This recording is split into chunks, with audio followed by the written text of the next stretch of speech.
إن الدين عند الله الإسلام وما اختلف الذين أوتوا الكتاب إلا من بعد ما جاءهم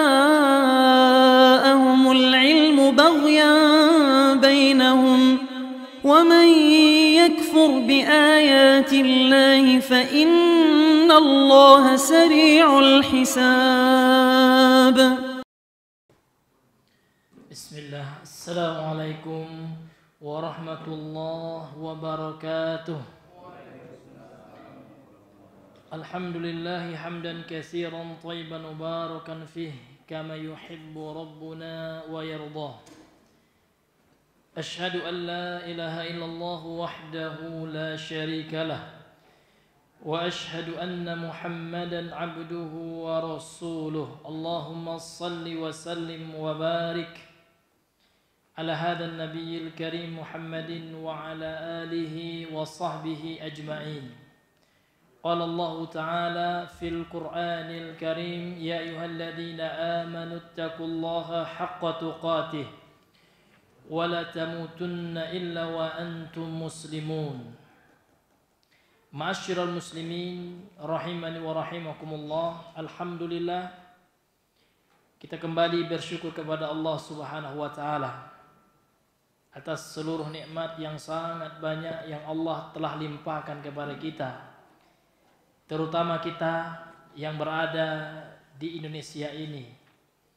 Banyak nikmat Allah Subhanahu wa taala yang Allah telah anugerahkan kepada kita. Di antaranya adalah nikmat keamanan, yang mana pada hari-hari ini kita menyaksikan saudara-saudara kita seiman, saat satu agama, satu akidah dizalimi, dibombardir, rumah-rumah mereka dihancurkan, ya, anak-anak majanya meninggal, para wanita terbunuh. Suatu kezaliman yang sangat besar, dan itu adalah sunnatullah. Karena sampai hari kiamat, ya, hendak menjelang hari kiamat, memang kaum muslimin akan senantiasa berperang dengan kaum kufar, ya, kufar harbi dari Yahudi, ya, terutama di negara Israel yang ada pada sekarang ini. Jadi hadirin yang dimuliakan oleh Allah Subhanahu wa taala, banyak, ya, kita dapati di media sosial, ya, perbincangan di antara para ikhwah kita. Ya, ada yang, ya, menganggap di situ bukan jihad, dan ada yang mengatakan jihad. Maka kita kembali kepada para ulama. Ya, apakah peperangan kaum muslimin di Palestina itu jihad atau tidak? Maka kita kembali kepada ulama Ahlus Sunnah, ya, karena Allah Subhanahu wa taala mengatakan fas'alu ahla dzikri in kuntum la ta'lamun. Jadi Bapak sekalian bisa ke situs Syekh Ibnu Baz, ya, Al-Imam Ibnu Baz itu ada situs resmi beliau, binbaz, ya, .org.sa gitu, ya, fatwa beliau, strip fatwa. Jadi Syekh bin Baz pernah ditanya, ya, pertanyaannya adalah ma taqulu syari'atu al-islamiyatu fi jihadil falastiniyin al-hali. Bagaimana, ya, syariat Islam memandang jihad orang-orang Palestina al-hali yang terjadi pada saat ini. Jadi dari zaman beliau sudah perang, Pak. Karena ada dua kelompok di Palestina itu memang masif ingin memperjuangkan negeri Palestina. Yang pertama, yang satunya liberal, ya kan? Saya belum tahu ada yang Ahlus Sunnah, yang Salafiyun, ya. Yang satunya Ikhwani, gitu, ya. Fatah itu liberal, ya. Apanya Yasir Arafat itu kan. Nah, kemudian yang satunya Hamas. Itu memang kelompok yang ingin memerdekakan Palestina. Jadi bagaimana pendapat beliau tentang orang itu yang berjihad itu? hal huwa jihadun fi sabilillah, apakah ini termasuk jihad fi sabilillah? Am jihadun fi sabilil ardi wal hurriyah, ataukah hanya jihad ya dalam rangka untuk membebaskan bumi, ya membebaskan negeri mereka dan kebebasannya? Wal yu'tabaru jihadu min ajli takhlisil ardi jihadan fi sabil, apakah dinamakan jihad orang yang membebaskan ya daerah, membebaskan negeri itu masuk ke dalam jihad fi sabilillah? Maka jawaban beliau, laqad thabata ladaina bi syahadatil udul thiqati anna al-intifadatal falastiniyyata wal qa'imina biha min khawasil muslimina hunaka wa anna jihadahum ya islamiyun. Nah, gitu. Dan telah ya datang kepada kami ya dengan persaksian orang-orang yang adil, orang-orang yang terpercaya, bahwasanya pergerakan orang-orang Palestina dan orang yang melakukan jihad tersebut ya dari kalangan kaum muslimin yang khusus, artinya para mujahidin di situ. Wa anna jihadahum islamiyun, dan sesungguhnya jihad mereka itu ya Islam, sesuai dengan Islam gitu. Nah ini ya, ini pendapat kibar ulama ini. Li'annahum mazlumuna minal yahud, karena mereka itu dizolimi. Ini bukan kata saya Pak ya. Ya kan? Jangan pula saya dibilang hizbi ini, dukung Hamas ya, enggak, bukan, ini adalah Syekh bin Baz. Ya, Syekh bin Baz itu Pak kalau berkata berfatwa dengan ilmu, ya. Nah, beliau banyak muridnya gitu, dan nggak ada yang menyangkal beliau sampai sekarang. Karena ada pula Pak orang yang mengatakan ya kan seperti ini, ya kita kan nggak setuju dengan Hamas itu ya, secara manhaj kan nggak setuju, namun secara agama mereka kan Islam, ya seperti jihadnya Mbah Hashim Asy'ari, kita nggak setuju dengan manhaj Asy'arinya. Namun apakah ketika dia melawan orang Belanda waktu itu salah? Ya kan? Atau Pangeran Diponegoro, Pak. Jadi Pangeran Diponegoro itu ketika melakukan perlawanan terhadap penjajahan Belanda, itu dicatat oleh sejarah itu Pak ya. Ya, menimbulkan apa Pak? Menimbulkan 20.000 orang Jawa waktu itu meninggal, rakyat sipil. Apakah kita salahkan perlawanan Diponegoro? Apakah kita katakan kamu ini Diponegoro salah karena engkau melawan Belanda, akhirnya rakyat jelata yang terbunuh? Enggak, apa mereka itu sedang berjuang gitu. Orang yang dijajah pasti ada perlawanan, ya kan?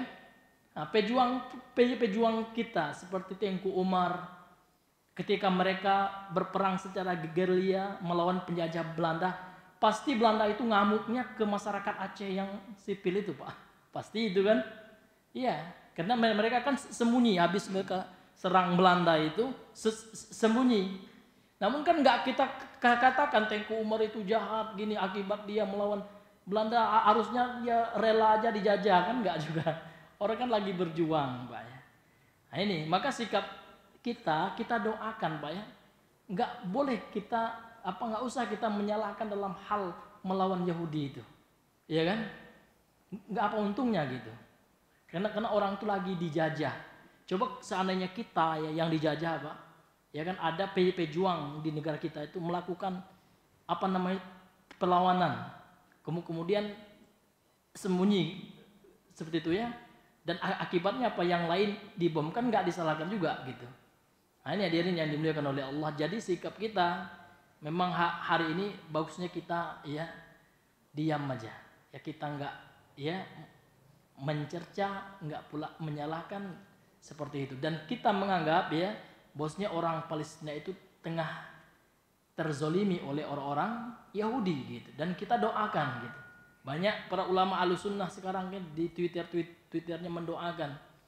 Ya, seperti Syekh Sulaiman Ar-Ruhaili, ya kan, bahkan Pangeran Salman ya, Pangeran Muhammad ya, anaknya Raja Salman itu, beliau pun sekarang lagi berjuang juga.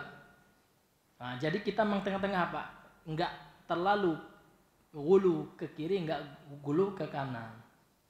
Karena orang-orang yang pendukung Hamas itu gulu pula Pak. Bagaimana? Mereka ada yang menyalahkan, oh ini Saudi ya tidak pernah bergerak membiarkan gimana? Ya kan mereka juga berjuang namun lewat diplomasi. Sekarang kan kemarin mereka buat Liga Arab menuntut PBB gitu ya. Untuk mengecam ya tindakan Amerika yang mengirimkan pasukan untuk apa Pak? Untuk membantu Israel menghancurkan Palestina, memerangi rakyat sipilnya itu. Jadi mereka turut ya berjuang juga. Mungkin caranya yang berbeda. Ini caranya diplomasi, yang itu ya caranya dengan perangkat senjata gitu Pak ya. Jadi memang sikap kita sekarang Pak, kita mesti banyak ya mendoakan mereka, saudara-saudara kita, terutama rakyat sipilnya Pak ya. Nauzubillah min zalik, sekarang bertambah-tambah terus Pak ya, bertambah-tambah terus ya korban. Nauzubillah min zalik. Mudah-mudahan ya mereka diberikan oleh Allah syahid gitu. Karena orang yang terbunuh dalam rangka membela diri mereka, harta mereka kan dibom Pak.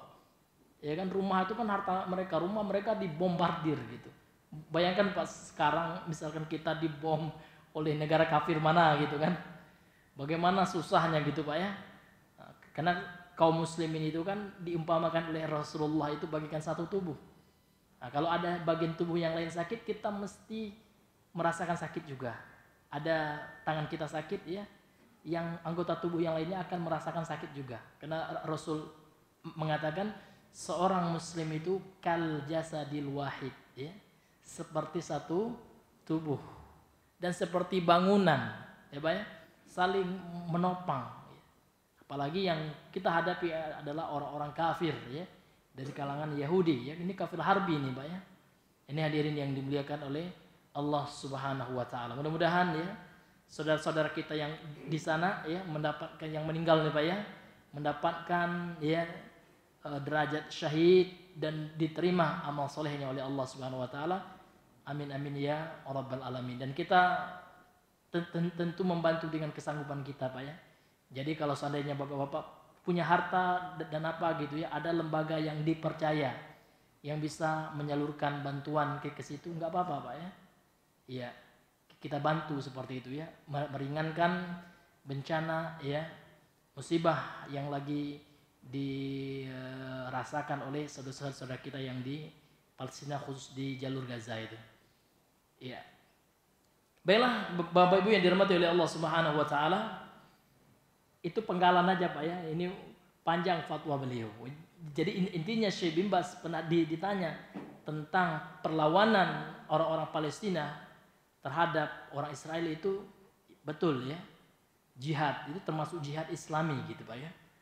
Meskipun ya ada sebagian ulama juga, seperti saya pernah dengar fatwanya juga Syekh Mukbil ya. Kalau Syekh Mukbil mengatakan kalau jihadnya orang Hamas itu enggak termasuk jihad. Nah, memang di situ terjadi nampak ada khilaf gitu. Nah, tentu kalau terjadi khilaf yang seperti ini ya kan, kita mencari yang rojih ya. Kalau yang rojih menurut saya lebih condong kepada Syekh bin Baz ya. Iya, kenapa ya? Karena memang mereka itu walaupun ya kita katakan mereka ikhwani betul ya, dalam manhajnya tidak manhaj salaf betul ya. Iya. Namun yang mereka hadapi itu adalah apa Pak? Orang kufar gitu. Dan mereka itu walaupun ikhwani kan belum kafir gitu Pak ya. Iya, masih dalam daerah Islam, masih kaum muslimin. Nah, kecuali Syiah Rafidhahnya. Kalau Syiah Rafidhahnya kita berlepas diri gitu. Karena Syiah Rafidhah itu cuman apa namanya itu pencitraan gitu Pak ya. Nah, supaya apa Pak? Supaya nanti umat Islam yang awam mengatakan Saudi kan katanya Ahlus Sunnah, katanya manhaj salaf, kok nggak bantu, supaya mereka cari muka itu gitu ya. Ini hadirin yang dimuliakan oleh Allah Subhanahu wa taala. Namun Pak ya, ada suatu hal yang banyak orang yang nggak tahu Pak. Walaupun kelihatan di media jarang Ahlus Sunnah yang nampak kelihatan jihad di Palestina itu Pak ya, dalam suatu rekaman suara ya, Syekh Albani pun ternyata Pak, banyak orang yang enggak tahu Pak ya. Beliau pernah ikut angkat senjata tuh ya. Ya, melawan Yahudi di Israel itu kan banyak orang yang enggak tahu itu ya. Ya, nah, namun kan tidak diekspos ya. Banyak juga ya orang-orang Ahlussunnah itu ikut ya membantu jihad di Palestina itu. Ini Syekh Albani ya. Waktu beliau di zaman beliau kan peperangan itu sudah lama tuh Pak ya. Waktu beliau muda itu pernah bahkan ya ke Palestina itu ketika perang itu ikut ya membantu perang melawan orang-orang Yahudi. Ini hadirin yang dimuliakan oleh Allah Subhanahu wa taala. Namun tentu kalau di negara kita ini apakah bagaimana hukum jihadnya? Maka ya jihad di Palestina itu bagi kita warga negara sipil ya, maka jihadnya itu Pak jihad tolab namanya. Karena jihad dibagi dua. Ini Pak ya. Yang pertama ada jihad kita yang keluar gitu. Nah, itu namanya jihad tolab. Kita yang minta kan gitu. Kemudian jihad difa. Difa itu jihad yang mana kita yang didatangi oleh musuh.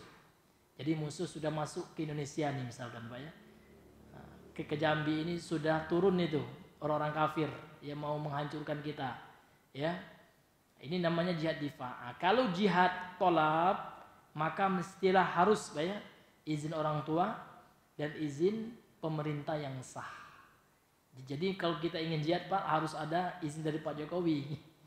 Kalau kata Pak Jokowi silakan kata itu ya Pak ya, jihadnya syar'i insyaallah Pak. Namun kalau kata Pak Jokowi jangan dulu ya, jangan jihad kita. Kecuali nanti kalau orang Israelnya udah masuk ke Indonesia ya, itu nggak perlu jihad lagi ya, nggak perlu izin lagi sama Pak Jokowi, langsung aja. Itu namanya jihad pertahanan. Kalau pertahanan nggak mesti izin wali amr, nggak mesti izin orang tua. Ini dijelaskan oleh ulama dalam kitab-kitab fikih ya, dalam masalah jihad ini. Dan jihad kita ke Palestina itu tolab gitu Pak ya, mesti ya izin daripada orang tua dan pemerintah yang sah.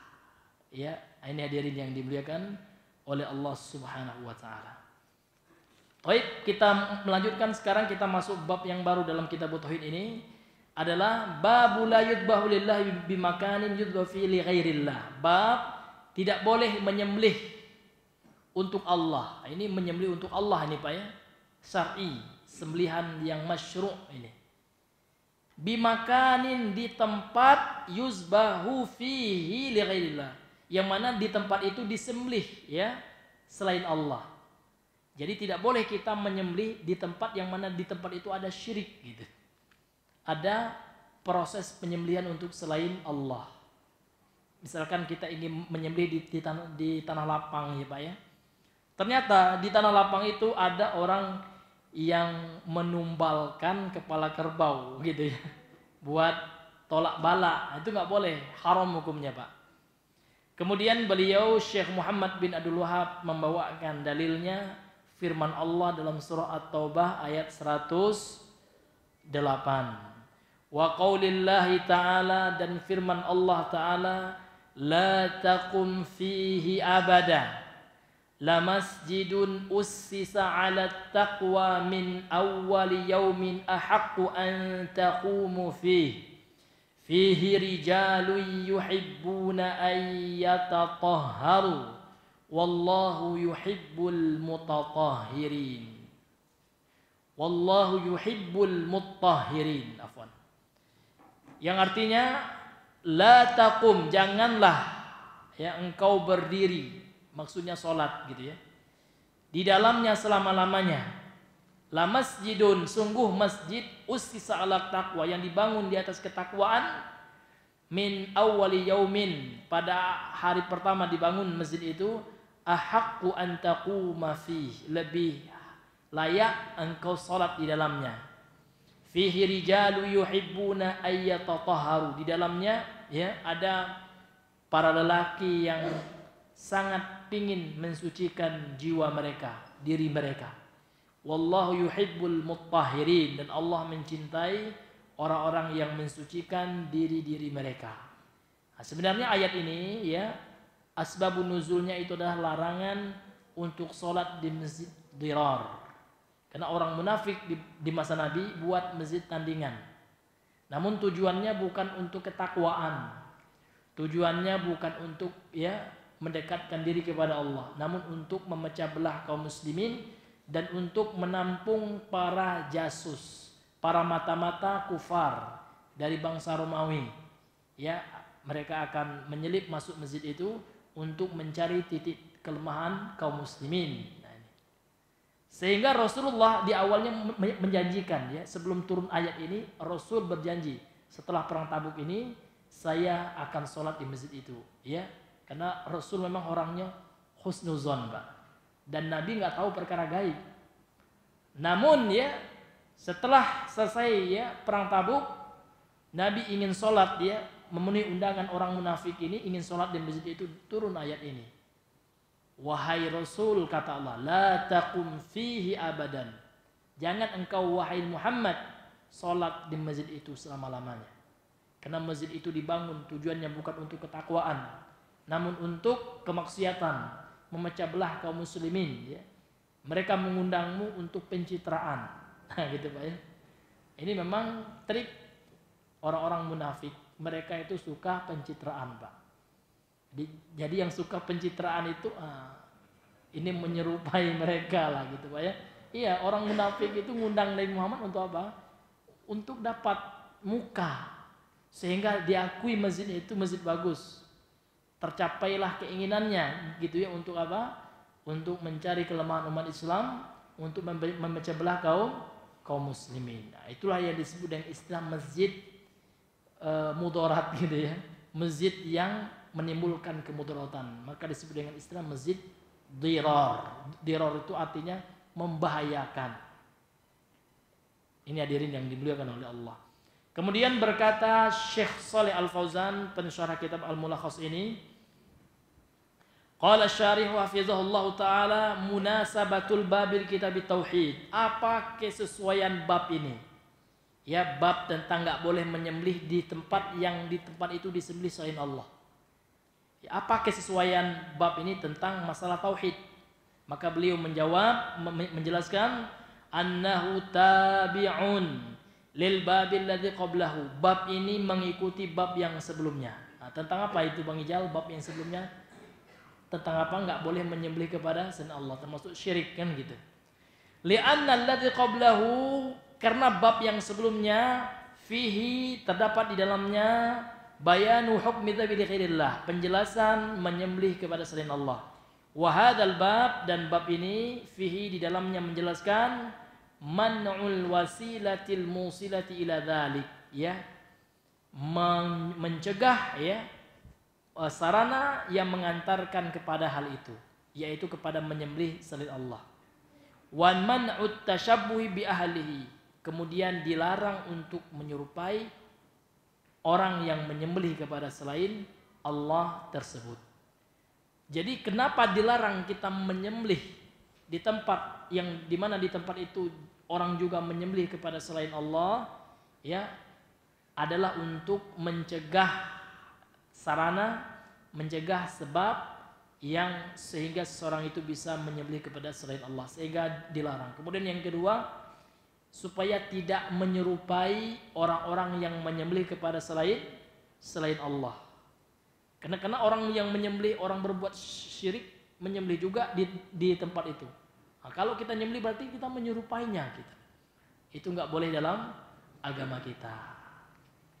Ini hadirin yang dimuliakan oleh Allah. Dan termasuk di sini adalah larangan kita untuk mengunjungi tempat-tempat yang mana tempat di situ telah dilakukan perbuatan syirik, kecuali kalau kita untuk nahi mungkar itu boleh. Misalkan ada orang berbuat syirik di situ, Pak kita ingatkan, kita cegah, gitu kita sampaikan hujah. Namun kalau seandainya kita pergi ke tempat orang berbuat syirik itu, namun untuk rekreasi, nggak boleh, Pak. Contoh kita ingin ikut-ikutan Pak orang lagi ngalap berkah di kuburan kiai, ulama, habib, kan syirik itu. ya kan, atau berdoa kepada penghuninya, kan syirik, tawassul gitu ya. Nah, kita ikut juga, namun kita bukan dalam rangka mengingatkan, itu juga nggak boleh Pak ya. Kenapa? Itu maksiat. Dan perbuatan syirik itu levelnya paling tinggi maksiat.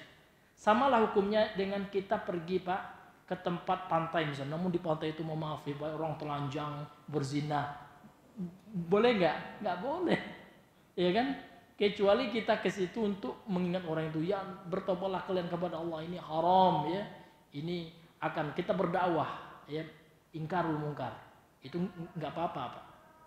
Itu baru zina, baru dosa zina yang mana levelnya di bawah dosa syirik. Tentu dosa syirik juga tidak boleh Pak. Karena ada juga teman kita katanya pernah ikut ya. Nah, mudah-mudahan saja teman kita yang ikut itu ya mencegah kemungkaran di situ ya. Minimal dia mengingatkan orang yang mampu dia ingatkan. Gitu. Kalau nggak sanggup semuanya gitu Pak ya. Nah, ini hadirin yang dimuliakan oleh Allah Subhanahu wa Ta'ala. Kemudian dalam bab ini beliau menjelaskan yuzbahu fihi li ghairillah, di tempat itu disembelih untuk selain Allah, yaitu uidda lidzalika, dipersiapkan di tempat itu untuk perbuatan syirik itu gitu ya. Uidda itu dipersiapkan, lizalik untuk hal itu, untuk perbuatan syirik itu. Wa qusida min ajlihi, dan juga dimaksudkan tempat itu untuk ya dalam rangka melakukan perbuatan kesyirikan. Itu maksudnya tempat yang disembelih selain Allah, disiapkan betul tempat itu, dimaksudkan betul tempat itu untuk perbuatan syirik, diantaranya menyembelih kepada selain Allah. Kemudian ya beliau menjelaskan makna dari ayat yang dibawakan penulis oleh Syekh Muhammad bin Abdul Wahab, surah Taubah ayat 108 ini. La taqum fihi, maksudnya janganlah engkau berdiri di dalamnya. Itu maksudnya la tusalli fi masjidil dirari, ya. Jangan engkau salat ya. Karena qiyam itu Pak, berdiri itu bagian dari salat. Nah, karena rukun salat itu diantarakan berdiri. Ya kan, sallu qa'iman. Salatlah engkau berdiri, itu hukum asal salat. Fa ilam tastati, kalau enggak mampu fasalli qa'idan, maka salatlah duduk. Enggak mampu juga ya telentang gitu. Jadi maksud ayat ini jangan engkau salat di dalamnya wahai Muhammad, kan gitu. Dan ini larangan Pak, walaupun asbabun nuzulnya untuk Nabi Muhammad sebab turunnya, namun untuk kita semuanya. Ya, kalau tahu kita ada di situ masjid dirar ya, maka nggak boleh. Masjid dirar ini Pak, ya adalah masjid yang memang dibangun untuk tujuan maksiat itu. Baik itu tujuannya untuk dibangun kuburan di dalamnya, ada juga Pak ya. Ada di sebagian tempat itu Pak, ada memang orang itu bangun masjid ya supaya nanti kalau meninggal orang pembangunnya dibangunlah di dalam masjid itu atau di sampingnya lah minimal ya kuburannya. Ada Pak, saya dapati itu di kampung-kampung itu masjid dirar juga itu. Kenapa? Karena membahayakan orang yang sholat. Karena orang sholat itu diancam gak sah sholatnya. Kenapa? Karena sholat di masjid ada kuburannya gitu. Itu masjid dirar itu Pak, masjid yang ada kuburannya.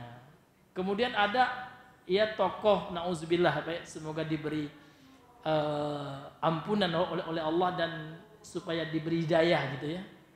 Ada tokoh ahlu bid'ah di negeri ini Pak, ucapannya mengatakan seperti ini, gampang aja supaya nggak sholat itu orang-orang berjenggot itu katanya, orang Wahabi itu ya, tanamkan aja kuburan di masjid katanya, buat aja kuburan di masjid, nggak akan sholat dia di situ. Na'udzubillah Pak ya. Ini kan parah Pak ya, parah sekali.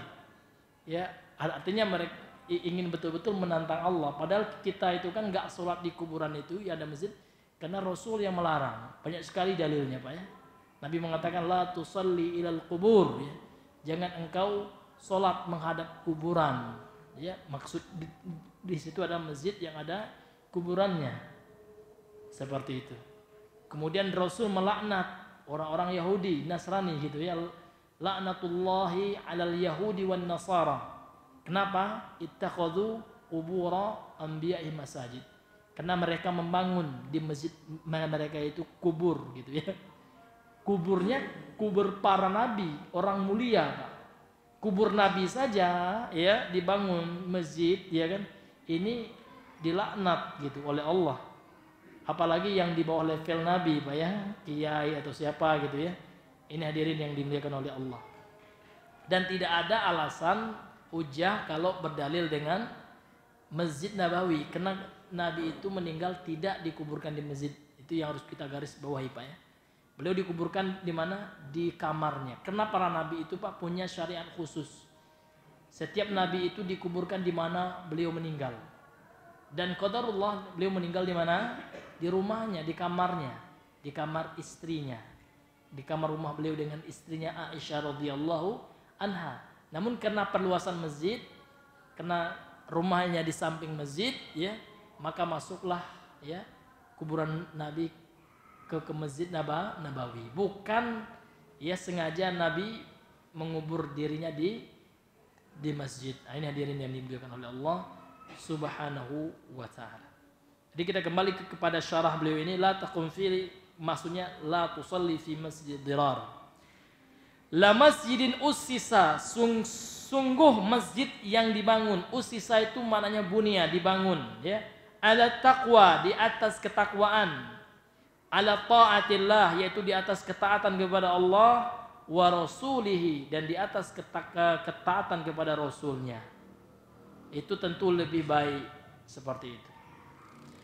Kemudian di dalam masjid ya, dalam Masjid Quba, Masjid Nabawi, masjid yang dibangun di atas dasar ketakwaan, di dalamnya ada para lelaki yang mereka senang mensucikan diri ya.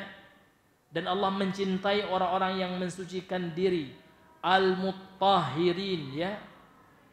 Al-muttahirin itu artinya kata beliau alladzina yatatahharuna minal anjasil hissiyyati wal ma'nawiyah, yaitu orang-orang yang mensucikan dirinya dari najis-najis yang tampak dan yang kasat mata, yang maknawiyah, yang secara maknawi ya, yang tidak kelihatan dengan panca indera, yaitu ya najis-najis yang berupa akidah yang menyimpang. Seperti apa, Pak? Syirik. Syirik itu najis, Pak.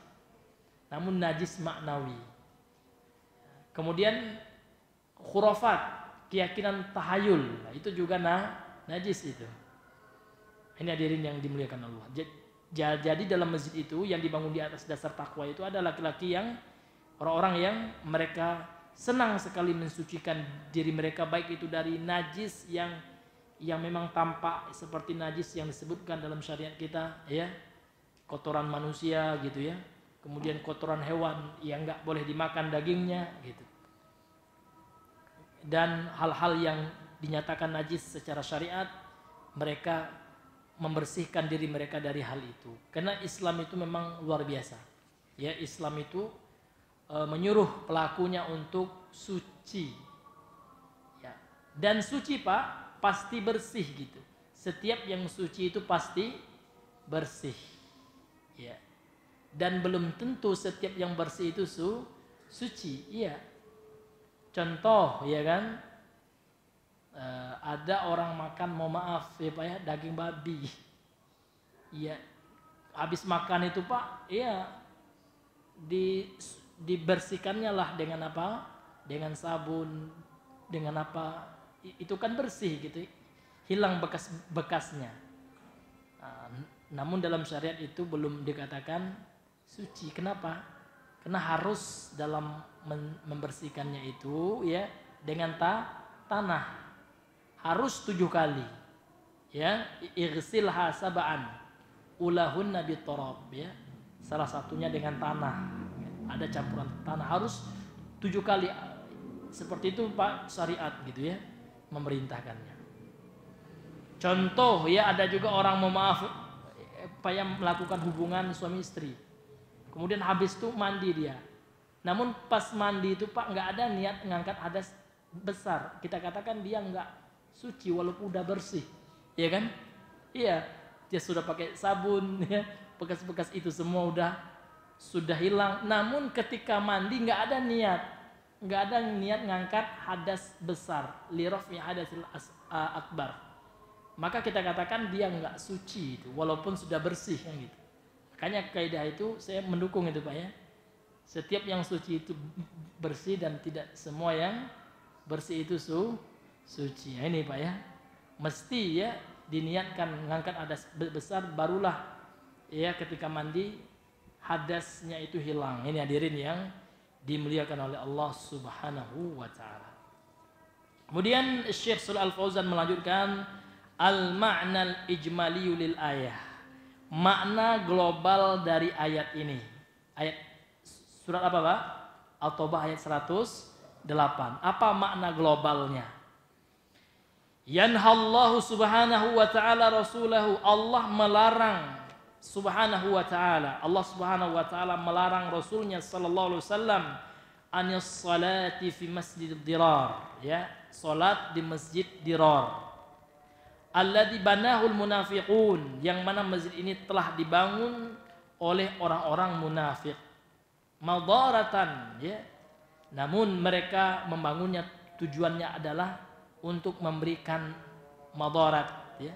Madarah, kemudaratan, ya, kepada kaum muslimin secara khusus. Ya. Dan kepada masjid yang di sampingnya, karena masjid Dirar itu Pak dekat dengan masjid Quba.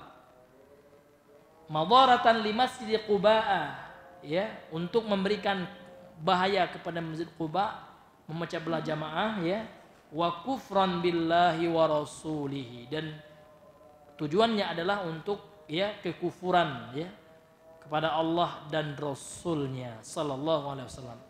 Jadi makna global dari ayat ini, Allah melarang Rasulnya sallallahu alaihi wasallam untuk sholat di masjid Dirar itu yang telah dibangun oleh orang munafik ya, untuk memberikan kemudaratan ya bagi jamaah masjid Quba. Kemudian tujuan mereka membangun itu adalah kufran billah, dalam rangka menyebarkan kekufuran terhadap Allah dan Rasulnya. Kemudian apa yang dilakukan oleh orang munafik ini? Wa talabu minar rasuli sallallahu alaihi wasallam an yusalliya fih. Mereka minta Nabi untuk salat di masjid itu. Ini pintar betul orang munafik ini Pak ya, bermuka dua. Di depan Nabi Masya Allah gitu ya, sangat manis mulutnya. Nah, tapi ya kan di belakang Nabi ya ingin mencelakakan Nabi gitu. Membuat makar. Inilah orang-orang munafik dari zaman bahola sampai zaman sekarang. Ya, sama strategi mereka. Karena munafik ini zul wajhain, bermuka dua. Ya Pak ya? Bermuka dua munafik.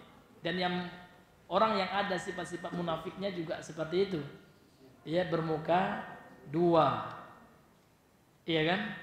Ini hadirin yang dimuliakan oleh Allah Subhanahu wa taala. Kalau orang Islam tidak, orang Islam jelas ya. Ya. Prinsipnya jelas, ya Pak ya, enggak mencela-mencela. Ya, seperti itu. Jadi mereka minta Nabi sholat di masjid itu. Liyattakhidhu min dzalika hujjatan, supaya mereka jadikan hujjah. Yubarriruna biha amalahum, ya, untuk supaya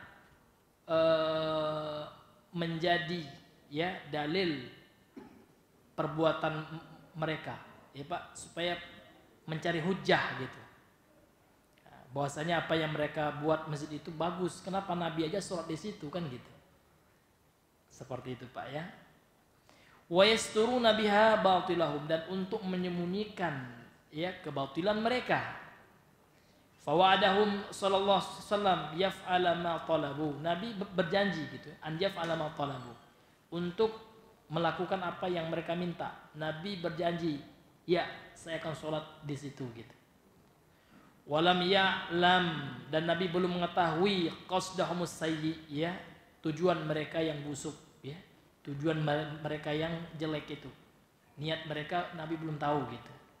Fanahahu Allah, lantas Allah turunkan ayat ini melarang beliau sallallahu alaihi wasallam anzalik, untuk memenuhi permintaan orang munafik sholat di masjid itu. Wahassahu, dan Allah mendorong Rasulullah ala salati fi masjid Quba, untuk sholat di masjid Quba. Alladzi bunya ala ta'atillahi wa rasulih, yang mana masjid Quba itu dibangun atas dasar ketaatan kepada Allah dan Rasulnya. Au fi masjidihi, atau di masjidnya Nabi, Masjid Nabawi ya, sallallahu alaihi wasallam, ala ikhtilafin bainal mufassirin fi dzalik, dengan ikhtilaf ya, perselisihan pendapat di antara para ahli tafsir dalam hal itu. Tsumma asna ala ahli hadzal zalikal masjid ya. Kemudian Allah memuji jamaah masjid itu, yakni Masjid Quba dan Masjid Nabawi gitu ya. Bagaimana pujian Allah? Allah memuji jamaahnya yang memakmurkan masjid itu bitatahhurihim minasyirki wan najasati. Ya, karena bersihnya mereka dari perbuatan syirik. Itu najis juga syirik itu ya, najis maknawi dan najis yang tampak. Seperti itu. Wallahu, dan Allah yuhibbu man hadhi sifatuh. Allah mencintai orang yang memiliki sifat seperti ini. Apa Pak? Sifatnya adalah mensucikan diri. Jadi membersihkan diri atau mensucikan diri ini ada dua Pak. Mensucikan diri dari najis yang tampak, dari najis ya, seperti ya, kencing, dari darah muntah gitu kan, dari najis-najis yang lainnya, itu Allah sukai. Innallaha yuhibbul mutahhirin. Kata Imam Ibnu Utsaimin, asal dari al-mutahhirin itu al-mutatahhirin, namun taknya itu dimasukkan ke to gitu ya. Itu idgham namanya. Dalam tasrif itu biasa. Itu dalam syarah al-qaulul mufid itu. Ya kan? Sama aja. Yuhibbul mutatahhirin itu semakna dengan yuhibbul mutahhirin. Karena ada proses idgham saja, di situ taknya dileburkan ke to sehingga tidak dituliskan, kan seperti itu. Jadi intinya Allah itu suka, Allah itu cinta kepada orang yang membersihkan diri mereka, baik itu dari najis ya Pak ya, yang nggak tampak seperti kemunafikan, seperti kesombongan. Sombong itu najis juga Pak. Dengki itu najis juga itu. Najis hati itu. Iri, hasad. Nah, hasad itu juga najis itu Pak. Ya, jangan kita ya fokus kalau najis yang tampak Masya Allah. Ya, setiap hari ganti pakaian, ya cuci terus gitu. Misalkan itu bagus ya. Bagus itu. Ya kan kalau kita mampu ya Pak, namun jangan lupakan juga mensucikan hati ya. Dari apa? Dari najis hati gitu yang enggak tampak. Di antaranya syirik ya kan, keyakinan bid'ah gitu. Itu najis juga. Dan orang kafir itu Pak, kenapa ibadah mereka enggak diterima? Karena mereka najis. Yaitu najis maknawi, najis kekufuran, mereka itu najis juga. Maka harus dibersihkan dengan Islam. Ya, dengan masuk Islamnya mereka, maka Islam itu menghapus najis-najis kekufuran yang ada pada diri mereka. Kemudian munasabatul ayat lil bab, apa kesesuaian ayat ini ya, surah atau ayat 108 ini terhadap bab yang kita bahas. Kita bahas bab apa sekarang Bang? Bab larangan menyembelih untuk Allah di tempat yang disembelih untuk selain Allah. Apa kesesuaian ayat ini gitu? Kan kalau kita lihat ya kan, ayat ini kan bercerita tentang Masjid Dirar. Larangan Nabi sholat di Masjid Dirar. Lantas kenapa gitu? Kemudian penulis Syekh Muhammad memasukkan ayat ini sebagai dalil larangan menyembelih di tempat yang disembelih pada tempat itu selain Allah. Apa hubungannya gitu? Ini luar biasa, fikihnya beliau itu luar biasa ya. Ini dijelaskan oleh Syekh Shalih Al-Fauzan.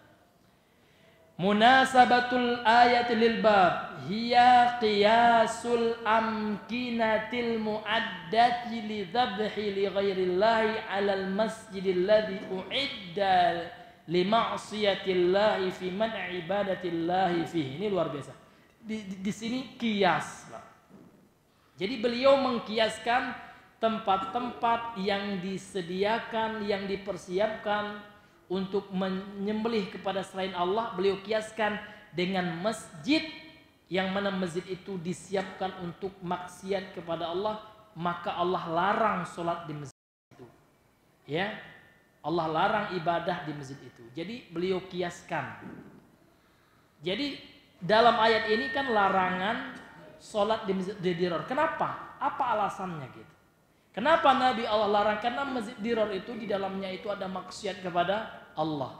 Sehingga dilarang sholat di masjid, yang mana masjid itu tujuannya bermaksiat kepada Allah, dianalogikan, dikiaskan dengan larangan menyembelih. Karena menyembelih itu juga ibadah, Pak ya. Dan di tempat menyembelih itu ada maksiat kepada Allah. Maksud yang paling besar lagi syirik. Maka kalau sholat di masjid saja ada tujuan maksiatnya dilarang, apalagi di tempat yang mana tempat itu tidak lebih mulia daripada masjid. Yang mana di tempat itu ada maksiat besar, yaitu menyembelih kepada selain Allah, tentu itu juga dilarang. Maka ini juga bantahan kepada orang-orang yang mengatakan Syekh Muhammad bin Abdul Wahhab itu adalah zahiri, tidak memakai kias. Karena dalam mazhab Zuhiri, Pak, nggak ada kias gitu ya. Abu Daud Az-Zahiri itu ya, pengikut pendapatnya Imam Ibnu Hazm. Kan dalam mazhabnya nggak ada kias. Ini membantah hujah perkataan seperti itu. Ya kan? Beliau bukan Zahiri, ya. Beliau adalah Hambali ya. Walaupun dalam beberapa permasalahan beliau keluar dari mazhab, melihat pendapat itu lebih rajih, misalkan beliau terkadang memakai pendapat lain. Ini hadirin yang dimuliakan oleh Allah Subhanahu wa taala. Jadi kalau kias itu boleh, Pak, kalau terpenuhi syaratnya. Karena kias itu ada dua, ada kias sahih dan ada kias yang enggak terpenuhi, Pak ya. Syarat-syaratnya dikenal dengan istilah al-qiyasu ma'al fariq gitu, Pak ya. Kias yang mana enggak bisa dikiaskan gitu. Ada fariqnya, ada pembedanya. Ya, sehingga tidak terpenuhi syarat kias yang sahih gitu. Nah, ini hadirin yang dimuliakan oleh Allah. Fakama anna hadal masjid, sebagaimana masjid ini la tajuzu sholatu fihi lillah, tidak boleh salat di dalamnya walaupun karena Allah. Karena memang tujuan dibangun masjid ini untuk maksiat gitu. Fakadzalika hadal maudhi alladhi uidda lidzabhi fihi li ghairillah la yajuzu dzabhu fihi lahu subhanahu wa ta'ala. Dan demikian pula tempat yang telah disediakan, tempat itu dipersiapkan untuk menyembelih di dalamnya kepada selain Allah, maka tidak boleh menyembelih di tempat itu walaupun tujuannya untuk Allah. Gitu. Nah ini Pak ya dalil. Kenapa beliau bawa dalil ini, itu alasannya. Ya kan? Karena beliau mengkiaskan masjid yang ada di dalam ayat ini dengan tempat ya, karena tujuan itu sama, tujuan sama-sama menyiapkan kemaksiatan kepada Allah. Kalau yang di masjid tujuannya untuk memecah belah kaum muslimin, kemudian untuk menyakiti, menyebarkan kekufuran kepada Allah dan Rasulnya, dan di tempat yang dilarang menyembelih untuk Allah itu karena di dalamnya disediakan ada tujuan ya untuk menyembelih kepada selain Allah, maka tepatlah pendalilan beliau gitu. Kemudian yang terakhir ya, karena mengingat waktu ya, ma yustafadu minal ayat. Apa pelajaran yang kita ambil dari ayat surah At-Taubah ayat 108 tadi? Yang pertama, man'udz dzabhi lillahi fil mawadhi'il mu'addati lidzabhi li ghairihi. Larangan menyembelih kepada Allah. Ini larangan menyembelih walaupun niatnya lillah, untuk Allah. Nah, namun dia dilakukan di tempat-tempat yang mana tempat itu telah disediakan untuk dipersiapkan untuk menyembelih kepada selain Allah. Walaupun niat kita ikhlas ini Pak, namun lihat tempatnya. Namun tempatnya itu ada enggak dibenarkan karena ada proses penyembelihan kepada selain Allah. Maka enggak boleh ya Pak ya menyembelih di tempat itu. Kiasan ini sebagai analogi kias ya, ala man'is salati, larangan salat fil masjidil muassasi ala ma'siyatillah, di masjid yang mana dibangun untuk bermaksiat atau di atas maksiat kepada Allah. Kemudian pelajaran yang kedua, istihbabus salati ma'al jama'atis salihin al-mutanazzihin. Dianjurkan salat dengan jamaah yang mana jamaahnya orang-orang saleh dan orang-orang yang senantiasa mensucikan diri an mulabasatil qadurati, dari sesuatu yang najis lah gitu ya, sesuatu yang menjijikkan ya. Orang-orang yang membersihkan diri dari memakai atau mengenakan sesuatu yang qazurat. Ya, qazurat itu Pak jamak dari qazurah ya, yang maknanya adalah sesuatu yang jijik. Maksud yang jijik di sini adalah yang najis yang gitu. Kemudian yang ketiga, isbatul mahabbati lillah. Ya. Penetapan sifat mahabbah, sifat cinta bagi Allah. Karena Allah itu Pak ada sifat cinta. Alal wajhil laiqi, berdasarkan sesuatu yang layak bagi Allah Subhanahu wa taala, kasairi sifatihi, seperti sifat-sifat Allah yang lainnya. Jadi Allah itu punya sifat mahabbah. Ini berbeda dengan orang Asy'ari, Pak. Orang Asy'ari sifat Allah itu cuma 20 saja. Sehingga beliau tolak sifat ridho bagi Allah, sifat marah ditolak oleh mereka. Ya, karena ini sama dengan makhluk katanya kan gitu. Padahal Allah itu apa? Mukhalafatuhu lil hawadis gitu ya. Allah itu berbeda dengan makhluk karena hawadis jamak dari hadis. Hadis itu makhluk gitu. Maka kita katakan, iya jangan kita samakan aja cinta Allah dengan cinta makhluk, kan seperti itu. Iya. Karena apa? Secara penamaan banyak sifat-sifat Allah itu sama dengan makhluk. Contoh melihat, Allah punya sifat melihat. Makhluk melihat nggak Pak? Ada nggak sifat melihat pada makhluk? Ada, gitu ya. Berarti kita nggak boleh dong menyifati Allah dengan melihat, kan salah. Yang benarnya adalah kita cukup mensifati apa yang Allah sifatkan, udah. Nah, tanpa menyamakan dengan makhluk. Ya, seperti itu Pak. Kemudian pelajaran yang keempat, al-hassu ala isba'il wudu'i wa tatahhuri minan najasat ya. Anjuran untuk menyempurnakan wudu. Iya. Karena dalam ayat ini Allah mencintai orang-orang yang mensucikan diri. Di antara mensucikan diri itu adalah menyempurnakan wudu. Dan itu juga perintah Rasulullah ya. Nabi mengatakan dalam hadis yang sahih ya,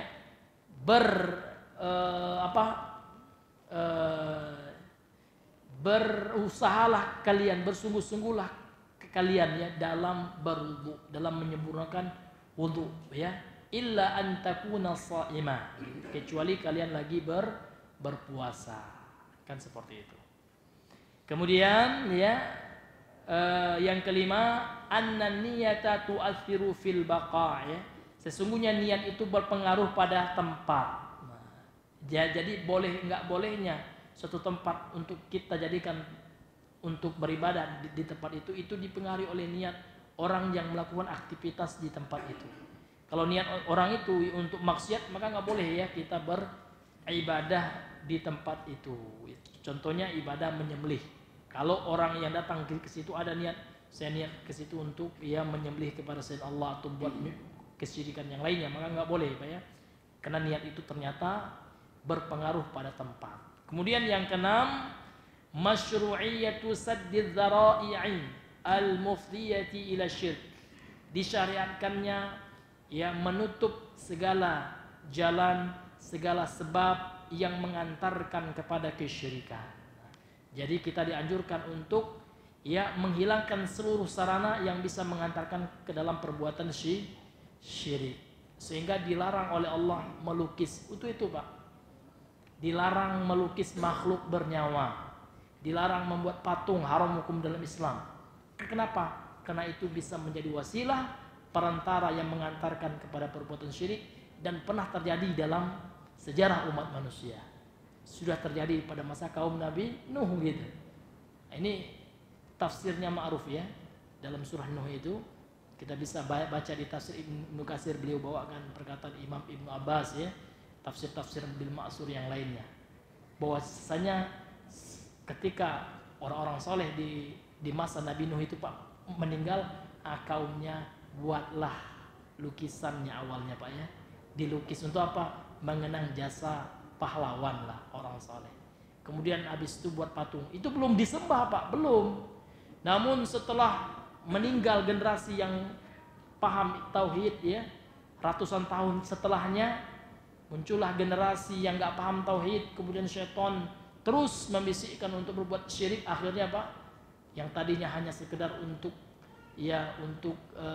monumen saja, untuk kenangan saja, untuk mengingat saja jasa. Akhirnya setelah itu Pak disembah. Makanya ada istilah saddud dzara'i, yang mencegah sesuatu yang diharamkan oleh Allah, maka aktivitas mencegah itu juga wajib. Dalam usul fikih, ya kan, para ulama telah membuat sebuah kaidah yang disepakati Pak ya. Ma la yatimmu bihil wajib illa bihi fahuwa wajib. Suatu yang wajib tidak akan sempurna kecuali dengan sesuatu itu, sarana itu, maka sarana itu juga hukumnya wajib. Maka dibalikkan, ya kan, mafhumul mukhalafah dari kaidah ini, ma la yatimmu bihi syirku illa bihi fahuwa syirk gitu. Sesuatu yang bisa mengantarkan kepada perbuatan syirik nggak akan sempurna, nggak akan tercipta sebuah kesyirikan melainkan dengan sarana itu, maka sarana itu juga dihukumi syirik atau sesuatu yang haram dan seterusnya. Sehingga Pak ya, Nabi mengecam orang yang membuat patung, membuat lukisan makhluk bernyawa. Dalam Sahih Muslim Nabi mengatakan, inna asyaddan nasi adzaban yaumil qiyamah al-musawwirun. Sesungguhnya manusia yang amat besar azabnya di hari kiamat adalah tukang buat makhluk bernyawa, baik itu yang 2 dimensinya, 3 dimensinya, patungnya gitu Pak ya. Maka nggak boleh dalam Islam. Kalau ingin melukis saja jangan makhluk bernyawa. Kalau ingin makhluk bernyawa juga maka penggal kepalanya. Jadi nggak pakai kepala Pak. Gitu, wallahu taala a'lam bishawab. Subhanakallahumma bihamdika asyhadu an la ilaha illa anta astaghfiruka wa atubu ilaik. Assalamualaikum warahmatullahi wabarakatuh.